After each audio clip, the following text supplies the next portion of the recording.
జగ్గీ వాసుదేవ్ వివాదం.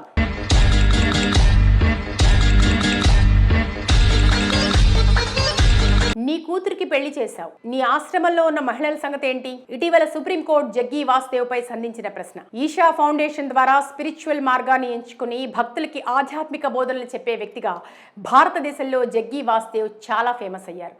దేశ మట్టిని కాపాడాలని దేశమంతటా పర్యటించి మట్టి యొక్క ప్రాముఖ్యతను ప్రజలకు వివరించే ప్రయత్నం చేశారు.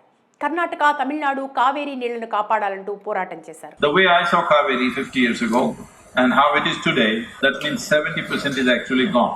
ఇలా ఆయన ఏ విషయంపై మాట్లాడినా లక్షలాది మంది భక్తులు ఆయన బోధనలకు ఆసక్తి చూపుతుంటారు.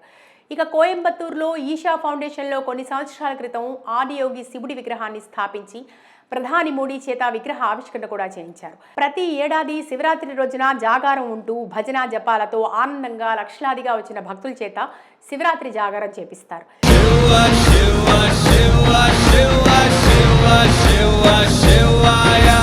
ఇలా ఎన్నో మంచి విషయాలు ఉన్న జగ్గీ వాసుదేవ్పై చాలా విమర్శలు కూడా ఉన్నాయి. కాగా చాలా సంవత్సరాల క్రితం అతని భార్య ఎలా చనిపోయిందనే మిస్టరీ ఇప్పటి వరకు వేడలేదు. కొంతమంది ఆయనే చంపారని ఆరోపణలు చేస్తుంటే, ఇంకొంతమంది ఆయనకు మద్దతుగా ఆయన భార్య తన్మయత్వంతో తపస్సు చేస్తూ దేవుని చెంతకు చేరింది అంటూ అనేవారు కూడా ఉన్నారు. ఈ అంశమే కాక చాలా సంవత్సరాలుగా ఈషా ఫౌండేషన్ స్థలం వివాదంలో ఉంది. గతంలో ఒకసారి బీబీసీ విలేఖరి వాసుదేవ్ని ఇంటర్వ్యూ చేయగా ఈషా ఫౌండేషన్ భూమిని ఏనుగుల అటవీ స్థలాన్ని ఆక్రమించారంటూ మీడియా ముఖంగా ప్రశ్నించారు. ఆ ఇంటర్వ్యూలో వాసుదేవ్ అసహనానికి గురయ్యారు. ఇదిలా ఉంటే ఇప్పుడు జగ్గీ వాసుదేవ్ మరో వివాదంలో చిక్కుకున్నారు. ఆయనకు ఉన్నది ఒకే ఒక్క కూతురు కాగా ఆ కూతురికి ఘనంగా పెళ్లి జరిపించారు. ఎప్పుడూ సన్యాస జీవితాన్ని కోరుకునే జగ్గీ వాసుదేవ్ తన కూతురికి పెళ్లి జరిపించి తన ఆశ్రమంలో మాత్రం ఎంతో మంది మహిళలను సన్యాసులుగా ఉద్యోగంలో పెట్టుకున్న వ్యక్తిగా ఆరోపించబడుతున్నారు. ఇలా ఆరోపించడానికి కారణం గతంలో ఒక 2 అమ్మాయిలు ఈషా ఫౌండేషన్లో జీవితం గడుపుతామంటూ సన్యాసి జీవితానికి అంకితమయ్యారు. ఈ క్రమంలో అసహనానికి గురైన ఆ 2 అమ్మాయిల తండ్రి జగ్గీ వాసుదేవ్ను విమర్శించాడు. తన 2 కుమార్తెలను వాసుదేవ్ బ్రెయిన్ వాష్ చేశాడంటూ పోలీస్ కేసు నమోదు చేయడం జరిగింది. అంతేకాక ఆశ్రమంలో మరో 12 మంది మహిళలు వేధింపులకు గురవుతున్నట్టు ఆరోపణలు వచ్చాయి. This is regarding the allegation that we are staying here against our wishes and we've been forced to stay here. ఈ అంశాన్ని తీవ్రంగా పరిగణించిన పోలీసు వారు మద్రాస్ హైకోర్టు ఈషా ఫౌండేషన్ పై చర్యలు తీసుకునేందుకు సిద్ధమయ్యారు. దీంతో ఒక్కసారిగా ఈ అంశం హైకోర్టు నుండి సుప్రీంకోర్టులో పిటిషన్గా దాఖలైంది.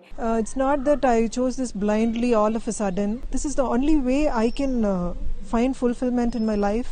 అయితే సుప్రీంకోర్టు ప్రశ్నిస్తూ నీ కూతురికి పెళ్లి జరిపించావు, కానీ నీ ఆశ్రమంలో మహిళలను సంసార జీవితానికి దూరం చేసి ఎలా ఉద్యోగంలో పెట్టుకున్నావంటూ తీవ్రంగా ప్రశ్నించింది.